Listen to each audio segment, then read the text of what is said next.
Hi everyone, this is my presentation for my diversity assignment. And so let me share my screen.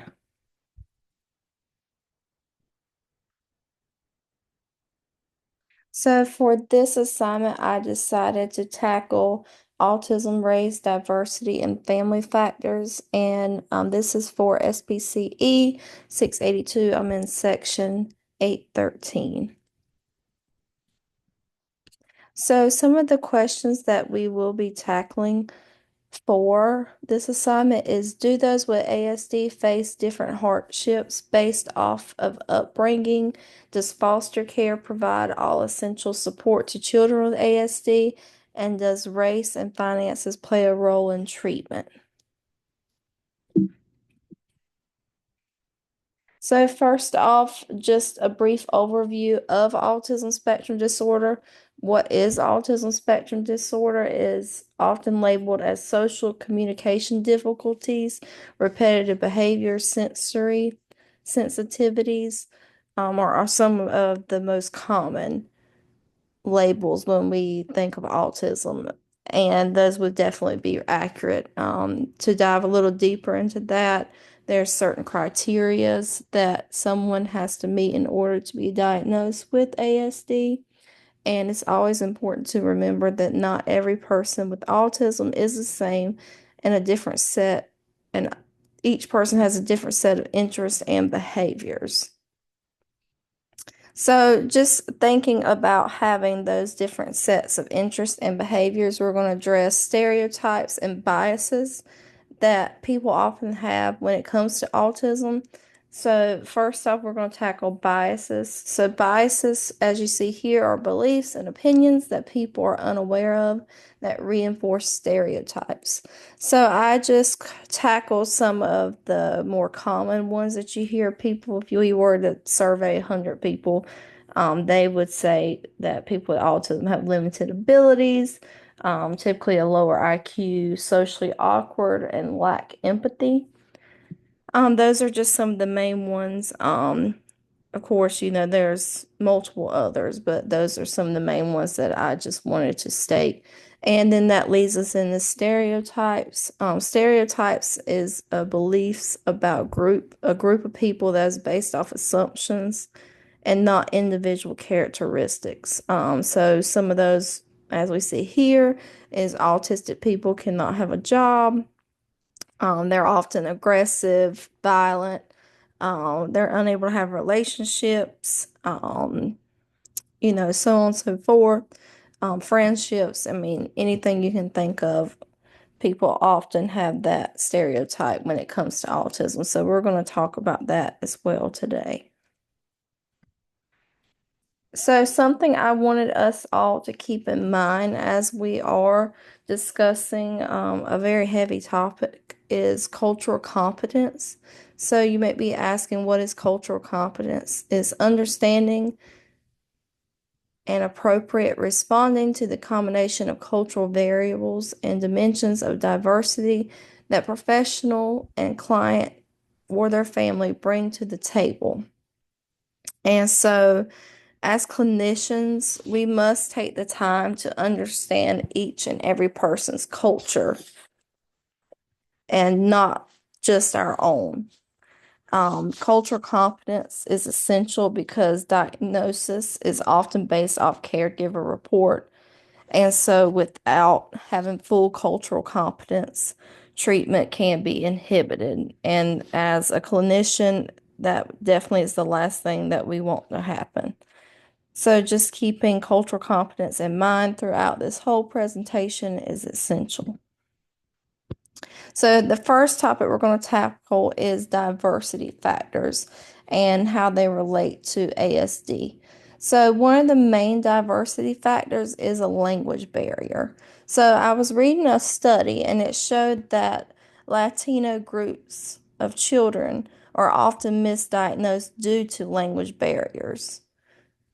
Typically, what you'll see is when they go to get an assessment done to see if their child has autism, often the assessor is speaking English and the family is usually speaking Spanish, and so there is a big barrier there to diagnosing. A second one is cultural expectations.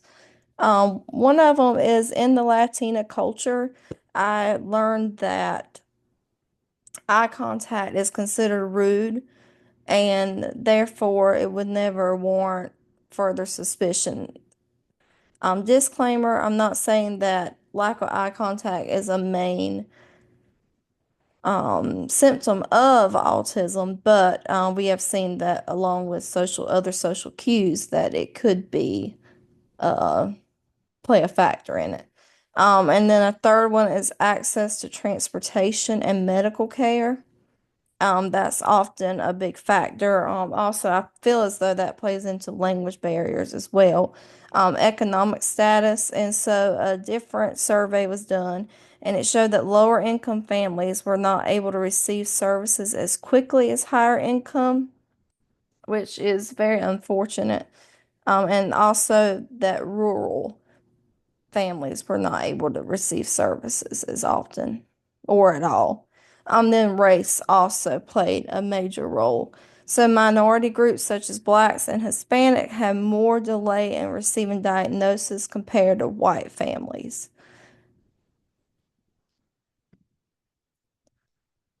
And so, speaking of race, if we took a further look at race and how it plays into diagnoses of autism, so 83.9% of this study were male and 16.1% were female. And as you can see here, the different number of children that were diagnosed with autism versus some being on the higher end, some being on the lower end.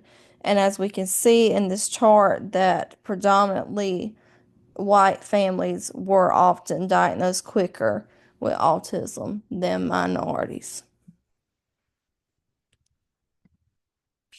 So, speaking of family, the next thing we're going to tackle is family dynamics and how that plays a major role in autism and treatment.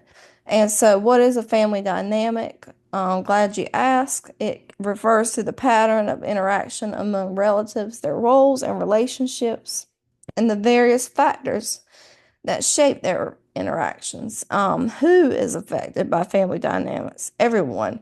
Everyone's a part of a family, whether that's traditional family, as we see today, or if that is different. Everyone belongs to a family of some type. So, what are some of the impacts of family dynamics and autism? So, first off, child rearing. So, different cultures have different ways in which they view upbringing their children. And so, often, especially in the older generation, we can see that autism was often neglected because it was seen as just a misbehaving child, never warranted any concern to be explored more. And then secondly is social impacts, like their neighborhood, school, and family influence. So if a child's growing up in a lower income neighborhood, it was seen that their access to services and their diagnosis of autism was a lot lower, compared to middle and higher class families. And same went for school, having access to special education programs and positive influences. And then lastly, we can look at single parent homes, homes that had multiple children, blended families, and foster care. We will dive in a little bit more into foster care in a little bit.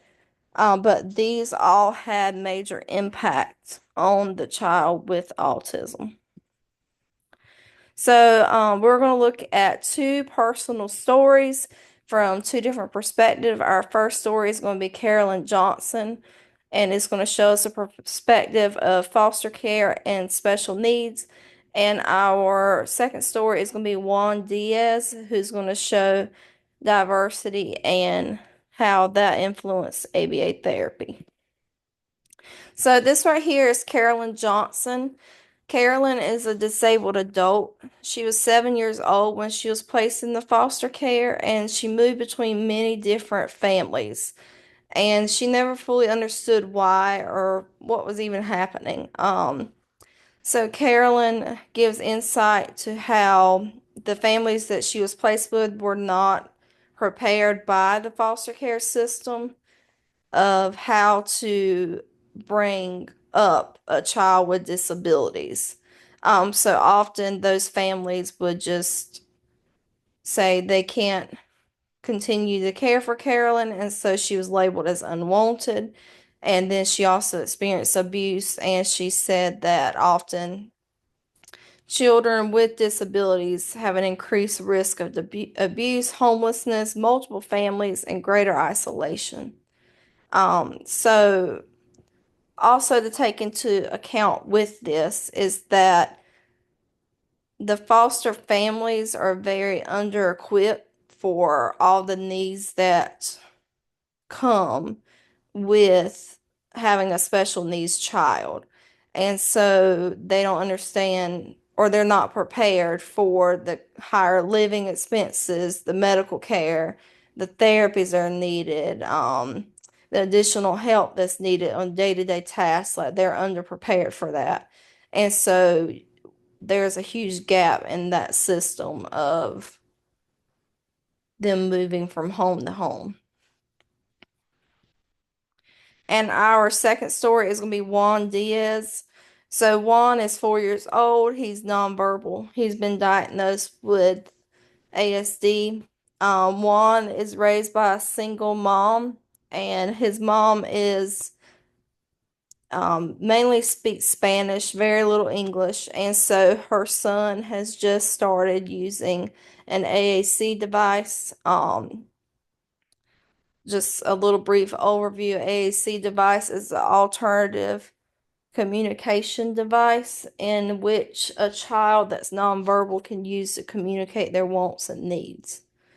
So Juan's BCBA has programmed the device to speak in English for his wants and needs, and so his mother, there's a big disconnect between understanding what her son wants and needs as he's trying to use this device at home and her being able to understand it because it's not in Spanish. Um, so keeping those two scenarios in mind, we can look at three different tips so that way we can build rapport and help bridge the gap with some of these bigger issues. So the first is pairing is caring, parent training and support is our second, and three is cultural awareness. So, tip one, how to be culturally responsive and culturally aware. So, to keep in mind, there's 7 dimensions of ABA, and one of those dimensions is social significance. And so, of course, we always want to make sure the goals in which we're implementing are socially significant, but we should always take this a step further in making sure that the goals that we're implementing are socially significant to that family and to their culture. So we should always ask ourselves what matters most to the family and to the client. Because if we're implementing something that the family is never going to use, or the child's never going to use just because we feel like it's culturally significant, then we've not bridged the gap. And so we need to always be aware and have knowledge of different cultures and always be willing to learn different skills. Tip two, pairing is caring. The saying, sharing is caring. I believe pairing is caring.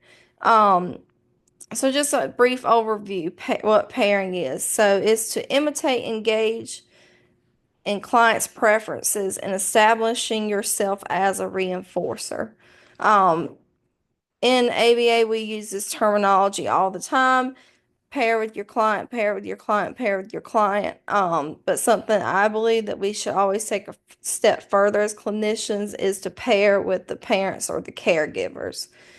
So when you are engaging with that parent at the end of the day, or you're in their home, or meeting with them for parent training, or whatever the situation is, you should always try to gain their trust and hear from their perspective what they're also needing to best meet the needs of that client. And the best way to do that is remove your own personal biases regarding their family dynamic, race, religion, culture, whatever it may be. Um, and just recognizing that you are not bringing in personal bias. Tip 3, parent training and support. This kind of goes along with, I didn't mean to go back.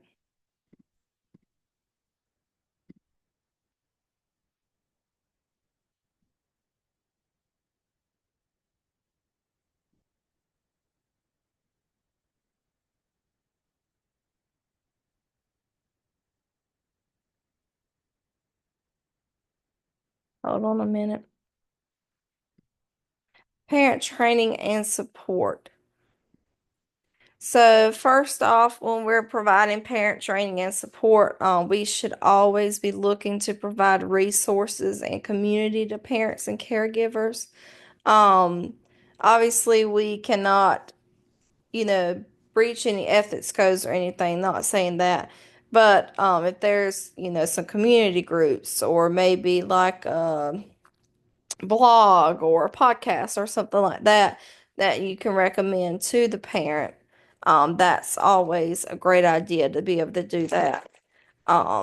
Just so they can have additional support. Secondly, is to always try to see things from the parent or the caregiver's perspective. And so obviously they're living day to day with their child or loved one or whatever the situation is. And so recognizing that, one, you are there for however many hours a day or a week. Two, that this is their life, and that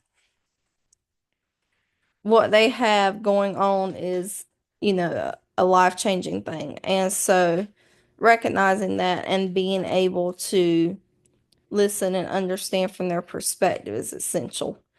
And so the last slide is just my reference slide. It gives you all the different references I put in here. And so, yeah, that is it. I hope you enjoyed this presentation and have a great weekend.